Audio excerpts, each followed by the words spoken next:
नमस्कार, मैं doctor Anita Tamboli, professor department of sociology, government arts girls college, Kota. बच्चों, मैक्स वेबर पढ़ रहे थे। मैक्स वेबर की अन्य थ्योरीज हम पिछले वीडियोस में देख चुके हैं। आज के वीडियो में हम इनका प्रोटेस्टेंट नैतिकता और पूंजीवाद, जिसको कि इनका धर्म का समाजशास्त्र भी कहा जाता है, उसको हम देखने की कोशिश करेंगे।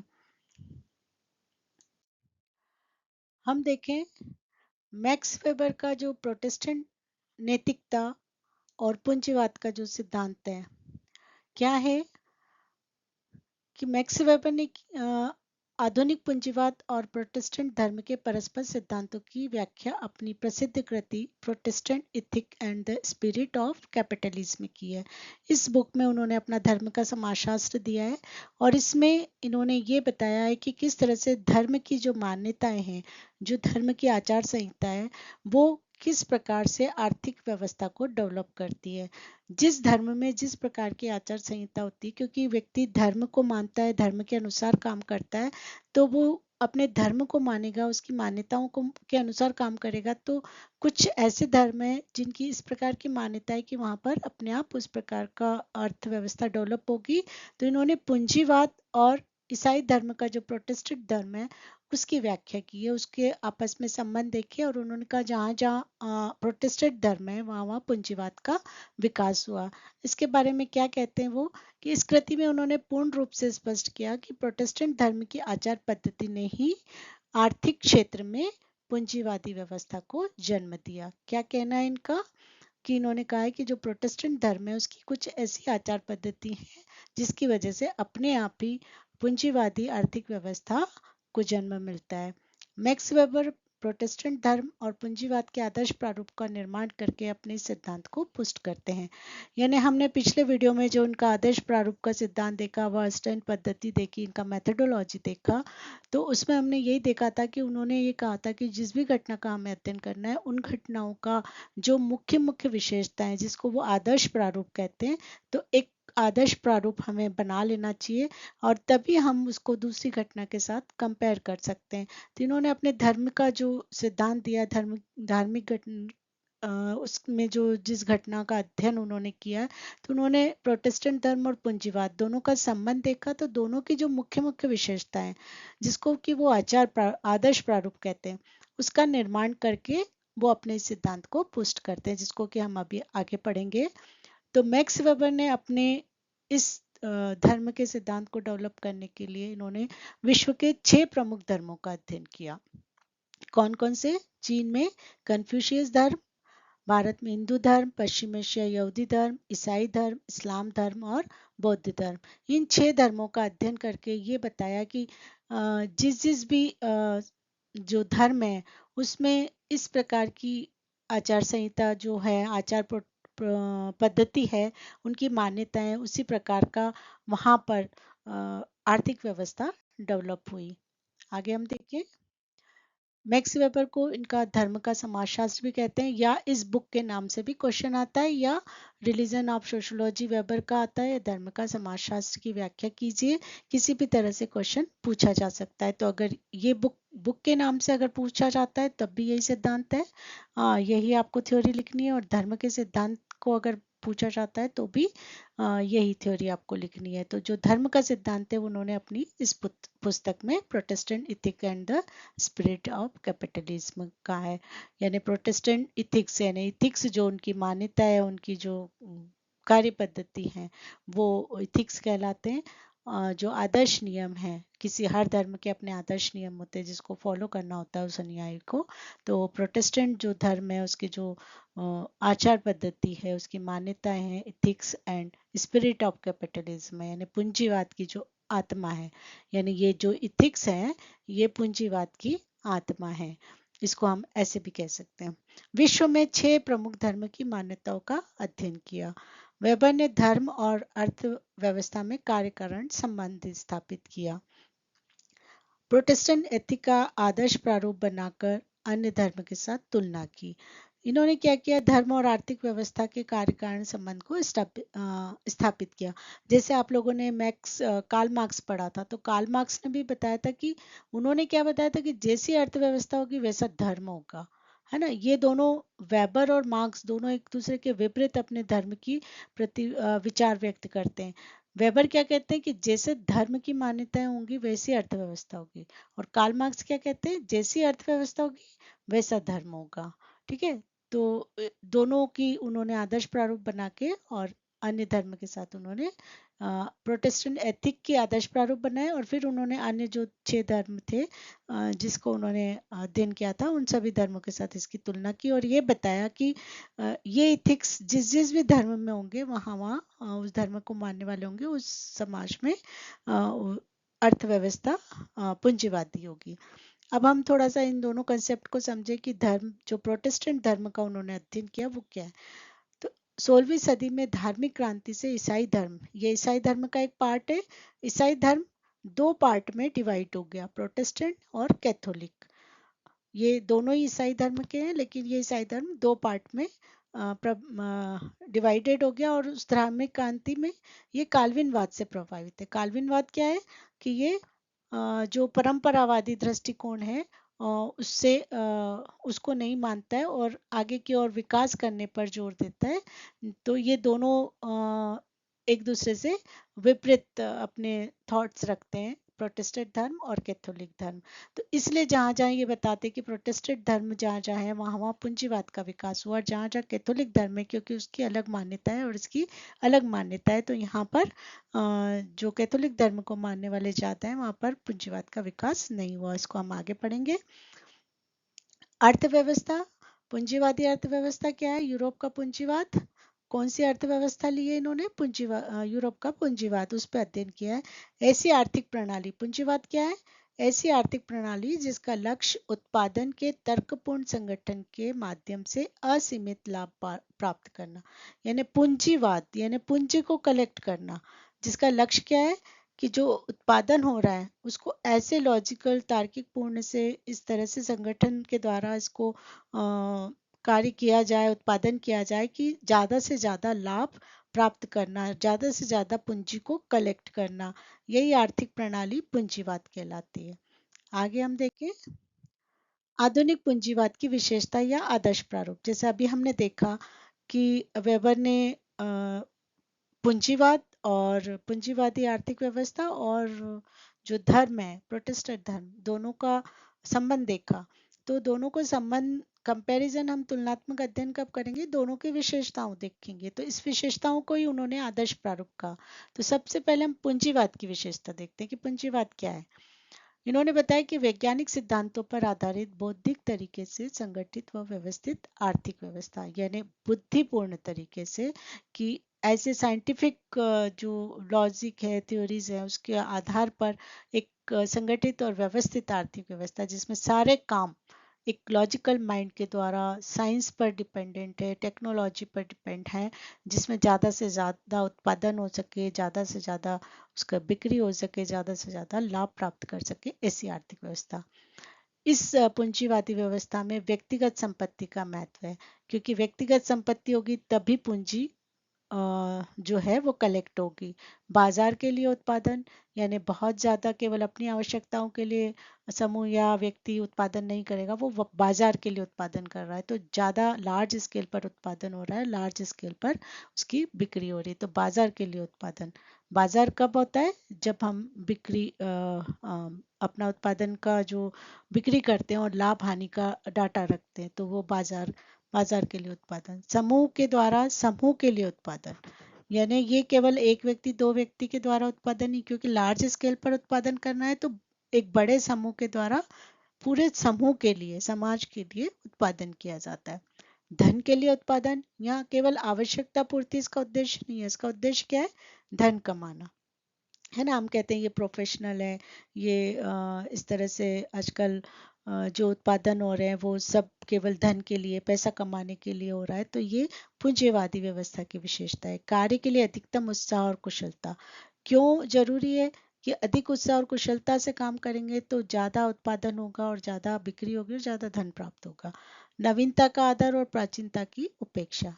इसी कारण से वो पूंजीवादी जो अर्थव्यवस्था है वो विकास करती है और नई नई टेक्नोलॉजी, नई नई तरीकों को अपनाती है ताकि ज़्यादा से ज़्यादा उत्पादन हो सके और पैसा पूंजी कमाई जा सके। तो इन विशेषताओं के योग को ही वेबर ने पूंजीवाद का आदर्श प्रारूप माना है। इससे जो ये आप धर्म का सिद्धांत समझ रहे हो, इससे आपको आदर्श प्रारूप, आइडल टाइप वाला जो थ्योरी है वो भी क्लियर होती जाएगी। आगे हम देखें प्रोटेस्टेंट धर्म की मान्यता।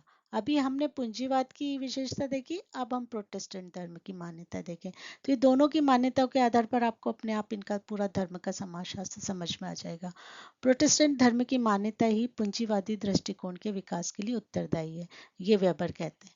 अपने इस विचार की पुष्टि के लिए वेबर प्रोटेस्टेंट धर्म की आचार व्यवस्था के आदर्श प्रारूप का निर्माण करते हैं, जिसके अंतर्गत निम्न विशेषता थी। अब प्रोटेस्टेंट धर्म क्या बताता है अपने अनुयायियों को कि समय ही धन है, यानी समय को मैनेज करिए, एक थोड़ा सा भी समय बर्बाद मत करिए, है ना। तो समय ही धन है, धन से धन कमाया जाता है। इसका मतलब क्या है, धन से धन कैसे कमाया जाएगा, आप और अच्छी जगह इन्वेस्ट कीजिए, धन को ब्याज, धन पे ब्याज लीजिए, मतलब किसी भी तरीके से आप अपने पैसे को बढ़ाइए, है ना। उसको ऐसी ऐसी जगह पर लगाइए कि जहां पर आपका जो पैसा है बढ़ता चला जाए। तो धन से धन कमाया जाता है, एक पैसा बचाना एक पैसा कमाना है। ये क्या कहता है कि आप अपना पैसा बचा के रखो, फालतू खर्चा मत करो, क्योंकि इसका अर्थ है कि आप अपना जो पैसा है वो बचाओगे तो एक पैसा कमाने के बराबर है। ईमानदारी सबसे अच्छी नीति है, अपने काम में अपनी ईमानदारी रखें, हर जगह अपनी ईमानदारी से काम करें, तो ईमानदारी सबसे अच्छी नीति है। व्यवसाय में वैज्ञानिक लेखा जोखा तथा प्रबंध करना। अब ये धर्म क्या बताता है, यहाँ पे समझिए कि ये जो है कि अपना जो भी व्यवसाय आप कर रहे हो उसको, उसमें वैज्ञानिक लेखा जोखा और प्रबंध करना, मैनेजमेंट इस प्रकार से करिए, उसको एक एक चीज को आप देखिए कि किस तरह से अपने व्यवसाय को आप कर रहे हो और कैसे उसको आगे बढ़ा सकते हो। किसी भी क्षेत्र में सफलता प्राप्त करने के लिए व्यवस्थित ईमानदारी, परिश्रम, कार्यकुशलता, सतर्कता, सच्चाई, वफादारी, विश्वास आदि होता है। तो ये क्या कहता है प्रोटेस्टेंट धर्म की, किसी भी क्षेत्र में अगर आप सफल होना चाहते हो, उसकी सफलता के लिए आपको क्या जरूरी है, ईमानदारी है, परिश्रम करोगे, कार्यकुशलता से करोगे, सतर्कता से करोगे, वफादारी, विश्वास, तो आप हर क्षेत्र में सफल हो पाओगे। कार्य करना ही सबसे बड़ा गुण है। अब ये बताता है कि आपको कार्य करते रहना है, क्योंकि काम करेंगे तभी आप आगे बढ़ेंगे। कठोर परिश्रम करना चाहिए, धन कमाना तथा बचाना चाहिए ताकि हम स्वस्थ रखें, स्वस्थ व धनी हो सके, है ना। तो ये सब विशेषताएं ये आचार जो मान्यताएं हैं इनकी धर्म की, ये बताती है। तो वेबर क्या कहते हैं कि वेबर के अनुसार यदि प्रोटेस्टेंट धर्म उपर्युक्त विचार दर्शन को विकसित नहीं करता तो आधुनिक पूंजीवाद की स्थापना असंभव थी। अब हम देखें कि इसमें सारी बातें जो पूंजीवादी व्यवस्था को डेवलप करने के लिए जरूरी है वो सब इस धर्म के अंदर है।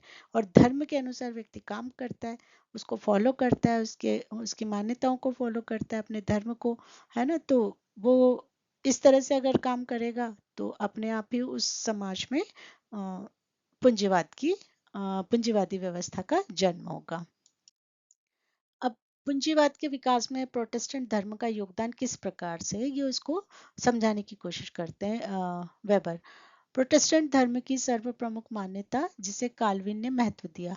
काल्विनवाद हमने अभी देखा कि जो पुरानी परंपराओं और उस पे विश्वास नहीं करता है, आगे विकास के लिए, आगे बढ़ने के लिए, कठोर परिश्रम के लिए, ये सब चीजें काल्विनवाद में। वह यह कि यदि कोई व्यक्ति अपने व्यवसाय में कठोर परिश्रम करता है और अधिकतम सफलता प्राप्त करता है तो मृत्यु के बाद वह सीधे स्वर्ग में जाता है। तो प्रोटेस्टेंट धर्म की ये सबसे बड़ी प्रमुख मान्यता है, क्या है कि अपने व्यवसाय में कठोर परिश्रम करें, सफलता प्राप्त करें, तभी वो स्वर्ग जाता है। पूजा पाठ चर्च करने से नहीं जाता है। हम कहते हैं ना कि जितना ज्यादा लोगों की सेवा करें, पूजा करें, मंदिर जाएं, तो आपको स्वर्ग की प्राप्ति होती है। ये धर्म क्या कहता है, व्यवसाय में कठोर परिश्रम करो और अधिकतम सफलता प्राप्त करो, तभी आप स्वर्ग में जाते हो। कार्य या व्यवसाय में सफलता प्राप्त करने को अपनी सच्ची सेवा मानता है ना। ये धर्म क्या बोलता है कि आप सच्ची सेवा क्या है? अपने कार्य और व्यवसाय में सफलता प्राप्त करो, यही आपकी सेवा है। निर्वाण की प्राप्ति मोक्ष, चर्च जाने या तीर्थ यात्रा से नहीं मिलती, अपने व्यवसाय के प्रति पूर्ण योग्यता, सतर्कता, कार्य करने से मिलती है। तो ये क्या कहता है धर्म, कि तीर्थ यात्रा जाने से या चर्च जाने से आपको मोक्ष नहीं मिलेगा। आपको कैसे मोक्ष मिलेगा? कि आप अपने व्यवसाय में पूरी योग्यता और सतर्कता से काम करें। तो हम देख रहे हैं कि ये जो है इनकी मान्यता धर्म की, वो अपने आप ही पूंजीवाद के विकास में सहायक है ना। प्रोटेस्टेंट धर्म की ये मान्यता कि परमात्मा को प्रसन्न करने के लिए निरंतर कार्य करते रहना है, और यही मान्यता पूंजीवाद की आदर्श प्रवर्ग की प्रमुख विशेषता है कि आप निरंतर अपने कार्य को करते रहें, अपने व्यवसाय में सफल हों, तभी परमात्मा प्रसन्न होगा।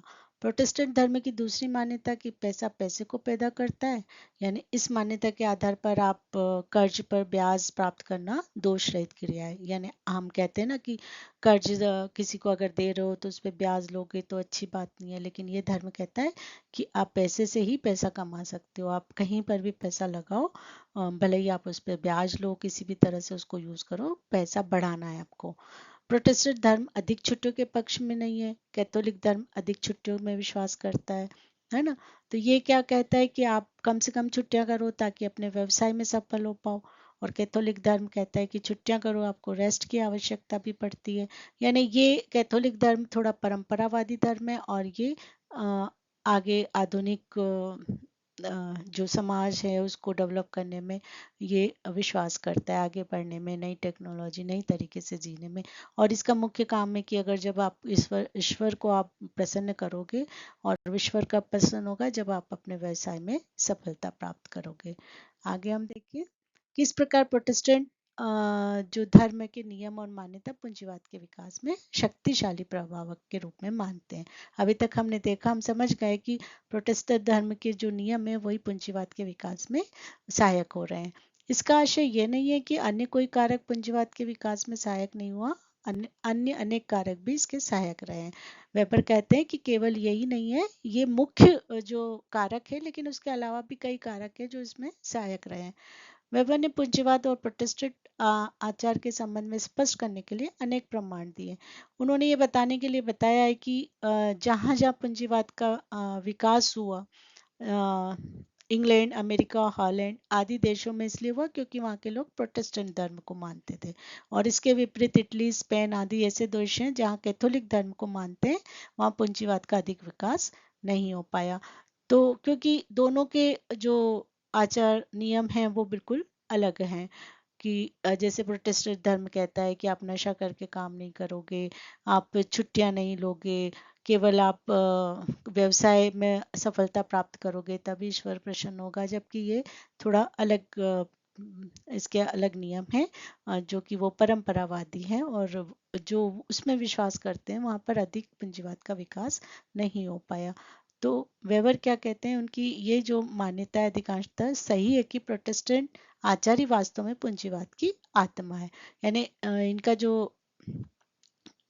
बुक का नाम है, जो प्रोटेस्टेंट आचार जो पूंजीवाद की आत्मा है, तो कैसे कि इसके आचार जो नियम है वही पूंजीवाद की आत्मा है, क्योंकि इसके बिना पूंजीवाद का विकास हो ही नहीं सकता। पूंजीवाद की विशेषता और इसके दोनों मिलते जुलते हैं, एक दूसरे के साथ हम कंपेयर कर रहे हैं तो करीब करीब मिलते जुलते हैं, तभी वो पूंजीवाद की व्यवस्था का विकास हो पा रहा है। तो पूंजीवाद के सिद्धांत ने ही अर्थव्यवस्था को ठोस आधार प्रस्तुत किया है।